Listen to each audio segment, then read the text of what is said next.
Khi người đời không chỉ gọi họ là người Công giáo mà còn là người cộng sản thì sẽ oách thế nào?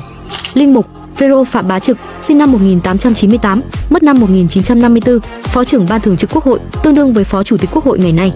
Bảo sĩ Vũ Đình Tụng, sinh năm 1895, mất năm 1973, Bộ trưởng Bộ Y tế, người được Bác Hồ kính trọng gọi bằng ngài.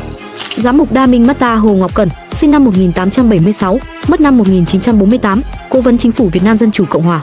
Thiếu tướng Trần Tử Bình, sinh năm 1907, mất năm 1967, một trong những vị tướng đầu tiên của nước Việt Nam Dân chủ Cộng, người được Chủ tịch Hồ Chí Minh phong hàm thiếu tướng năm 1948. Đại tá Albert Phạm Ngọc Thảo, sinh năm 1922, mất năm 1965, gián điệp được cài vào bộ máy chính quyền Việt Nam Cộng hòa, đứng sau nhiều những biến động chính trị tại Sài Gòn. Thượng úy Vũ Xuân Thiều, sinh năm 1968, mất năm 1972, anh hùng cảm tử đã lao vào tiêu diệt máy bay B-52 của Không quân Hoa Kỳ. Nhà trí thức Công giáo Nguyễn Mạnh Hà, sinh năm 1946, mất năm 1960, Bộ trưởng Bộ Kinh tế Quốc gia.